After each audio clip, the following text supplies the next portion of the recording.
Hello students, मैं doctor कामिनी।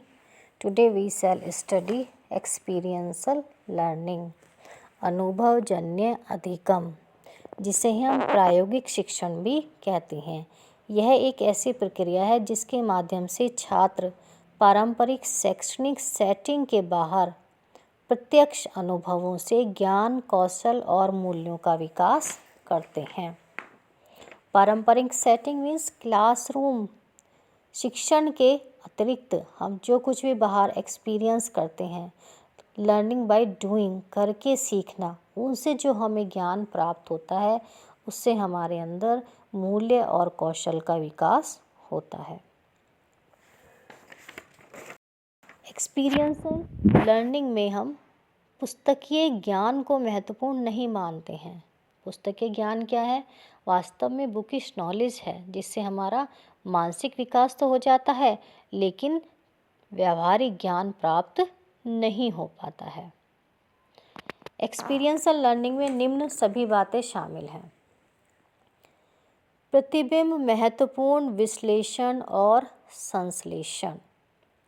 जब हम कोई कार्य सीखते हैं तब हम उसका रिफ्लेक्शन करते हैं, उसका प्रतिबिंब बनाते हैं, उसको एनालाइज भी करते हैं और उसको हम सिंथेसिस भी करते हैं।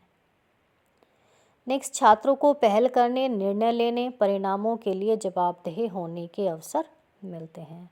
एक्सपीरियंशियल लर्निंग में छात्र अपने डिसीजन लेता है, अपना कार्य करता है और फिर उसमें रिस्पॉन्सिबल होने के अवसर भी उसको मिलते हैं। नेक्स्ट, छात्रों को बौद्धिक, रचनात्मक, भावात्मक, सामाजिक या शारीरिक रूप से संलग्न रहने के अवसर मिलना। एक्सपीरियंशियल लर्निंग में छात्र एक जगह पर बैठकर नहीं सीखते हैं। ट्रेडिशनल लर्निंग में स्टूडेंट्स एक जगह पर बैठकर सीखते हैं, क्लास में सीखते हैं, लेकिन एक्सपीरियंशियल लर्निंग में स्टूडेंट्स लगे रहते हैं, क्रिएटिविटी करते हैं, जिससे उनका फिजिकली और मेंटली दोनों ही प्रकार का डेवलपमेंट होता है। एक्सपीरियंशियल लर्निंग एक डिज़ाइन किया हुआ सीखने का अनुभव, जिसमें परिणाम, गलतियों और सफलताओं से सीखने की संभावना अधिक रहती है। स्टूडेंट्स जब करके सीखता है तो उसमें गलतियां भी होती हैं और उसमें सफलता भी मिलती है, लेकिन इस तरह का सीखा हुआ ज्ञान बहुत अधिक स्थायी होता है। अनुभव द्वारा सीखने की प्रक्रिया अत्यंत प्राचीन है। मीन्स ये प्रक्रिया प्राचीन काल से ही चली आ रही है कि हम लर्निंग बाय डूइंग से सीखते हैं। लगभग 350 ईस्वी के आसपास अरस्तु ने निकोमैचिनियन एथिक्स में लिखा था, उन चीज़ों के लिए जो हमें उन्हें करने से पहले सीखना है, हम उन्हें करके सीखते हैं। मीन्स हम काम करते हैं पहले और फिर हम सीखते हैं।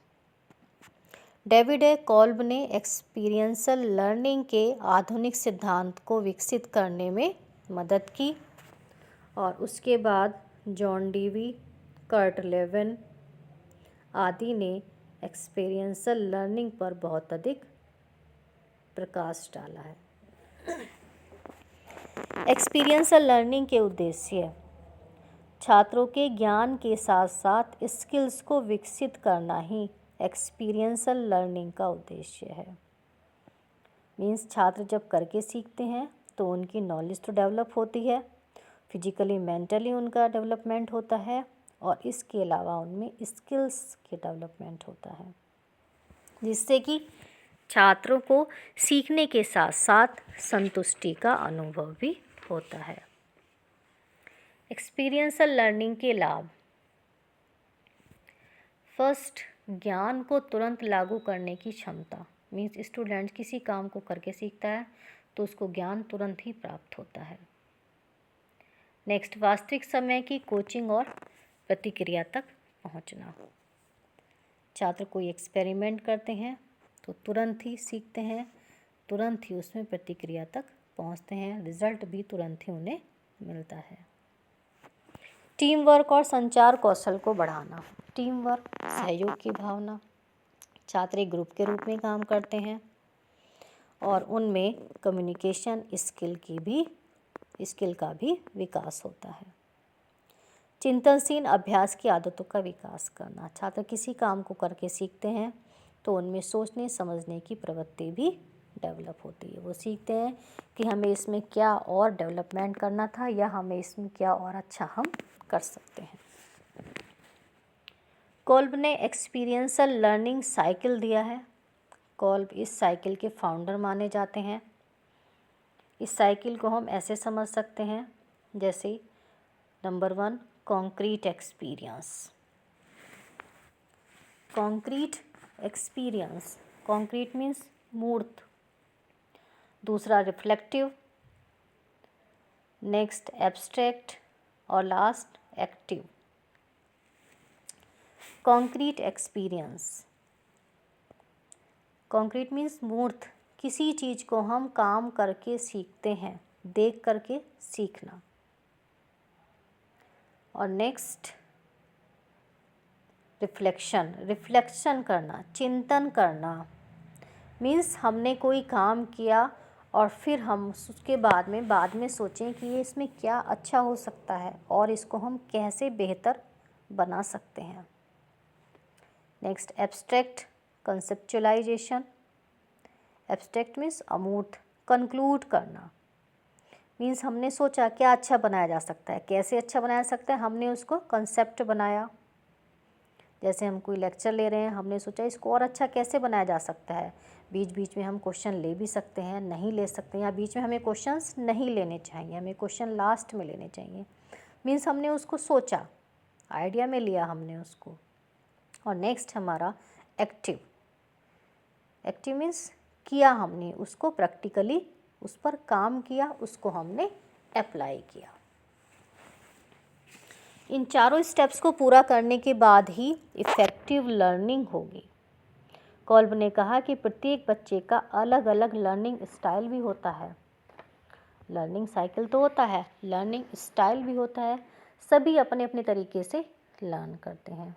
और कोल्ब ने 4 लर्निंग स्टाइल भी दिए हैं, जिसे हम शॉर्ट में DACA, डाका के नाम से भी याद कर सकते हैं। पहला diverging. Diverging means feeling and watching. Diverging diverge अलग अलग दिशाओं में सोचना। जैसे कोई आर्टिस्ट है, म्यूजिशियन है, सब अपने अलग अलग नए नए तरीके से सोचते हैं। कॉग्निटिव स्टाइल से सोचते हैं, means feeling and watching. Next assimilating. Assimilating means आत्मसात करना। Watching and thinking. छात्र आइडियाज़ को जनरेट करके देखते हैं, उसमें सोचते हैं, देखते हैं और फिर रिफ्लेक्ट करते हैं। ये जीन पियाजे ने भी एसिमिलेशन कंसेप्ट दिया था, मीन्स जानना और नॉलेज लेना। Next converging. Converging doing and thinking. Converging means अभिसारी में डूइंग और थिंकिंग, सभी चीज़ों को एक पॉइंट पर लाकर सोचना। जैसे हम कह सकते हैं कि नर्सिंग और इंजीनियरिंग, एक सिंगल सॉल्यूशन पर पहुंचना, प्रैक्टिकल करना, उस चीज़ को प्रैक्टिकली अप्लाई करना और उसके बारे में फिर सोचना। एकोमोडेटिंग सामंजस्य बनाना, करके देखना, मीन्स समायोजन करना, हमें कैसे उसको एडजस्ट करना है। ट्रायल एंड एरर की थ्योरी भी इस पे अप्लाई होती है, मीन्स डूइंग एंड फेलिंग। तो इस तरह से कोल्ब ने एक्सपीरियंशियल लर्निंग साइकिल के साथ साथ एक्सपीरियंशियल लर्निंग स्टाइल भी दिए थे। और इसके बाद में ही हम अपने शिक्षण को, एक छात्र इन चीज़ों को अप्लाई करके भी, थ्योरी को, स्टाइल को अप्लाई करके अपने शिक्षण को और अच्छे से अच्छा बना सकते हैं। Thank you.